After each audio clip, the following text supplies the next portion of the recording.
வணக்கம் விவசாய நண்பர்களே. இன்றைக்கி நம்ம பார்க்க போகிறது நம்ம தர்பூசணியோட சக்ஸஸ் மீட்டு தாங்க. A to Z தர்பூசணி விவசாயம் பற்றி தகவல்கள் பார்க்கலாம் வாங்க. தர்பூசணி விவசாயத்தில் செலவை குறைக்கணுமா, வேலைப்பாடுகள் கொஞ்சம் குறையணுமா, நான் சொல்கிற டிப்ஸ் உங்களுக்கு யூஸ்ஃபுல்லாக இருக்கும். வீடியோ ஃபுல்லாக ஸ்கிப் பண்ணாமல் பாருங்கள். இப்போ நீங்கள் பார்த்துட்டு இருக்கிறது சொட்டு நீர் பாசனத்தில் மல்ச்சிங் ஷீட் போட்ட தர்பூசணி செடி. இது 6வது நாள் செடிங்க. மல்ச்சிங் ஷீட் நம்ம போடுறப்ப 25 மைக்ரான் போட்டுக்கணும். 2 டைம் நம்ம 2 டைம் பயிர் பண்ணிக்கலாம். 60 நாள் குறுகிய கால பயிர் அப்படிங்கிறதுனால இன்னொரு டைமும் இதில் தர்பூசணி விதை ஊனிக்கலாம். அடுத்தது பார்த்திங்கன்னா, இப்போ நாற்றை விட விதை நம்மளுக்கு பாதி செலவு அப்படியே குறைச்சி கொடுக்குங்க. இப்போ 5 ஏக்கருக்கு 25 பாக்கெட்லேருந்து 27 பாக்கெட் வரைக்கும் வாங்கணும்.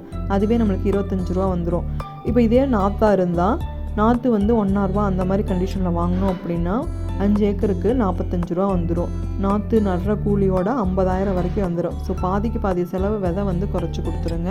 இப்போ நாங்கள் உணிக்க விதை ஜிஞ்சிந்தாவோட ஜூப்ளிக்கிங் வெரைட்டி வரி பச்சை காய்ங்க. அதுக்கப்புறம் பார்த்திங்கன்னா, ரெண்டாவது பார்த்திங்கன்னா, நம்ம விதை ஊன்றப்ப 12 நாள் நம்ம கரெக்டாக அப்சர்வ் பண்ணி அதை நம்ம கொண்டு வரணும். விதை ஊன்றப்பவே நீங்கள் அதிகமான தண்ணி எடுத்து விடக்கூடாதுங்க.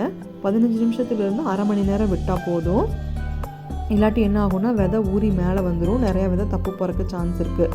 இந்த மாதிரி தப்பு போயிடுச்சு அப்படின்னா ஒரு 4 நாளில் கரெக்டாக பார்த்து அதுக்கு தப்பு விதை போட்டுடணுங்க. விதை ரொம்ப மேலே வைக்க சொல்லக்கூடாது, ரொம்ப ஆழமாகவும் வைக்க சொல்லக்கூடாது. விதை நிறையா தப்பு போகிறக்கு சான்ஸ் இருக்குது. விதையை கரெக்டாக ஊனி தண்ணி கரெக்டாக எடுத்து விட்டோம் அப்படின்னா தப்பு போகிறதுலேருந்து கண்ட்ரோல் பண்ணலாம். அடுத்தது பார்த்திங்கன்னா, அதிகமான வெயில்லையும் தண்ணி எடுத்து விடக்கூடாதுங்க. நீங்கள் காலையிலையோ சாயந்தரமோ ஏதோ ஒரு டைம் ஃபிக்ஸ் பண்ணிக்கிங்க. டெய்லியுமே அதே டயத்தில் தண்ணி எடுத்து விடணும். அதுவுமே ஒரு ரொம்ப அதிகமாக விடக்கூடாது. 15 நிமிஷத்துலேருந்து அரை மணி நேரம், ஒரு கேட் வால்க்கு 15 நிமிஷத்துலேருந்து அரை மணி நேரம் விட்டால் போதுங்க. அந்த மாதிரி கொண்டு வரும்போது நம்மளுக்கு விதை நல்லா பராமரிச்சுட்டு வந்துடலாம் அந்த 12 நாள். அடுத்தது இது பார்த்திங்கன்னா, கரெக்டான டயத்தில் செடிகளுக்கு க்ரோத் ப்ரோமோட்டர் கொடுத்துடணுங்க. இளஞ்செடிகளுக்கான ஊக்கி மருந்து, நீங்கள் என்ன மருந்து வேணாலும் இதுக்கு கொடுக்கலாம். மருந்து கடையில் கேட்டு க்ரோத் ப்ரோமோட்டர் வாங்கி இந்த மாதிரி பேட்ரி ஸ்ப்ரேயர்லாம் நம்ம 3 மருந்து வரைக்கும் நம்ம பேட்ரி ஸ்ப்ரேயரில் ஸ்ப்ரே பண்ணிக்கலாம். அப்போ செடிகள் நல்லா வளரும். அடுத்தது பார்த்திங்கன்னா, களை எடுக்கிறதுல பார்த்திங்கன்னா, நாங்கள் யூஸ் பண்ண மெத்தடு பார்த்திங்கன்னா, இந்தளவுக்கு களை இருக்கிறப்ப நாங்கள் சைடில் களைக்கொல்லி ஸ்ப்ரே பண்ணிவிட்டு, செடிக்கு படாமல் களைக்கொல்லி ஸ்ப்ரே பண்ணிவிட்டு சென்டரில் ட்ரில்லர் விட்டு எடுத்தோம். இது எங்களுக்கு நிறையா யூஸ்ஃபுல்லாக இருந்துச்சு. இது என்ன ஆகுதுன்னா, நான் களை வெட்டினா கூட திரும்ப களை அதிகமாக வருங்க. இந்த மாதிரி அடிச்சிட்டோம்னா மண் இறுகிரும், நம்மளுக்கு அடுத்த களை அதிகமாக வராது. இப்போ செடியை சுற்றி இருக்கிற களைகள் நம்ம ஆளை விட்டு தான் எடுக்கணும். அப்போ சின்ன களை கூட விடாமல் அவங்கள கீறி எடுத்துட சொல்லிடணும். அப்போ பார்த்திங்கன்னா மறுபடியும் களை அதிகமாக வராது. அதுக்குள்ளே கொடி நல்லா பெருசாகி ஓடிரும், களை அதிகமாக வராதுங்க. இந்த மாதிரி இறுகிரும், இந்த மாதிரி களை காஞ்சிரும். மண்ணை களைக்காமல் இருந்தோம்னா மண் இறுகிரும், அடுத்த களை சீக்கிரம் வராது. அதுக்குள்ளே கொடி படர்ந்து கீழே வந்துடும். அப்போ நம்மளுக்கு களை எடுக்கிற வேலை செலவே ஃபுல்லாக குறைஞ்சிருங்க. இப்போ வரப்பு மேலேயும் நம்ம இதை ஃபுல்லாக அடிச்சு விட்டுட்டோம் அப்படின்னா வரப்புமே நீட்டாக க்ளீனாக இருக்கும். இது தப்பு நாற்றுங்க. தப்பு விதை போட்டும் நம்மளுக்கு ஏதாவது தப்பு போயிருந்துச்சு அப்படின்னா கரெக்டான டைமில் இந்த நாற்றை ஊனிடணும். அதுக்காக எடுத்து வச்சுருந்தது கரெக்டான டயத்தில் நாங்கள் நிறைய நாற்று தப்பு போனதை ஊனிட்டோம். ட்ரில்லர் விட்டு இடையில ட்ரில்லர் விட்டு ஒரு டைம் வேலை தான் இது. ட்ரில்லர் விட்டு நாங்கள் களைச்சி விட்டுட்டோம். ஃபுல்லாகவே நல்லா க்ளீனாக இருந்துச்சு. அடுத்த களை வர்றக்குள்ளே பார்த்திங்கன்னா கொடி நல்லா படர்ந்து வந்துருச்சு, காட்டை அடைச்சிருச்சு.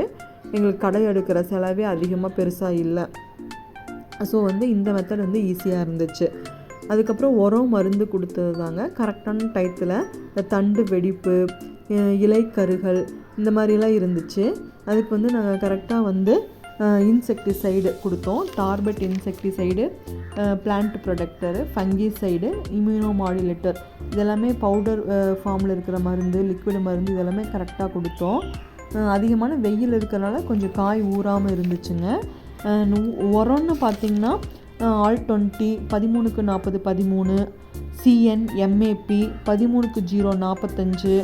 அப்புறம் லிக்விட் உரம்னு பார்த்திங்கன்னா சக்திமான் ஒரு 25 லிட்டர் வரைக்கும் கொடுத்துட்டோம். 53வது நாள் வரைக்கும் 25 லிட்டர் வரைக்கும் கொடுத்துருக்கோம். காய் வந்து 53வது நாள் பார்த்திங்கன்னா ஒரு சைஸு ஊறி இருந்துச்சு.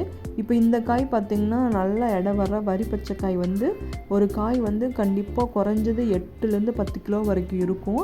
ஆனால் இந்த ஈல்டு வந்து எங்களுக்கு அந்தளவுக்கு எடுக்க முடியல. காய் வந்து பார்த்திங்கன்னா அளவான சைஸில் தான் இருந்துச்சு. இந்த அளவுக்கு தான் இருக்குதுங்க. 3 to 4 கிலோ தான் 53வது நாள் ஊறி இருக்குது. இந்த மாதிரி புழுவும் இருந்துச்சுங்க. இந்த புழுவுக்கு வந்து பார்த்திங்கன்னா பிளான்ட் ப்ரொடெக்டர் கொடுத்தோம். இந்த லார்வாவுக்கு கொடுக்குற மருந்து, அது கூட இன்செக்டிசைட், டார்பட் இன்செக்டிசைட் 2ம் கலந்து கொடுத்தோம். இந்த மாதிரி ஷேப்லெஸ் காய்களும் இருந்துச்சு, கோணல் காய்ன்னு சொல்லுவாங்க. அந்த மாதிரி பிஞ்சுகளும் நிறையா இருந்துச்சு. இது ஒரு 10% நம்மளுக்கு வரத்தான் செய்யும் வண்டு கடினால். அதுக்கப்புறம் பார்த்திங்கன்னா இது வந்து 53வது நாள் காய் இந்த அளவுக்கு ஊறி இருந்துச்சுங்க. இந்த வீடியோ உங்களுக்கு யூஸ்ஃபுல்லாக இருந்திருக்கும்னு நினைக்கிறேன். தேங்க்ஸ் ஃபார் வாட்சிங். Like, share and subscribe.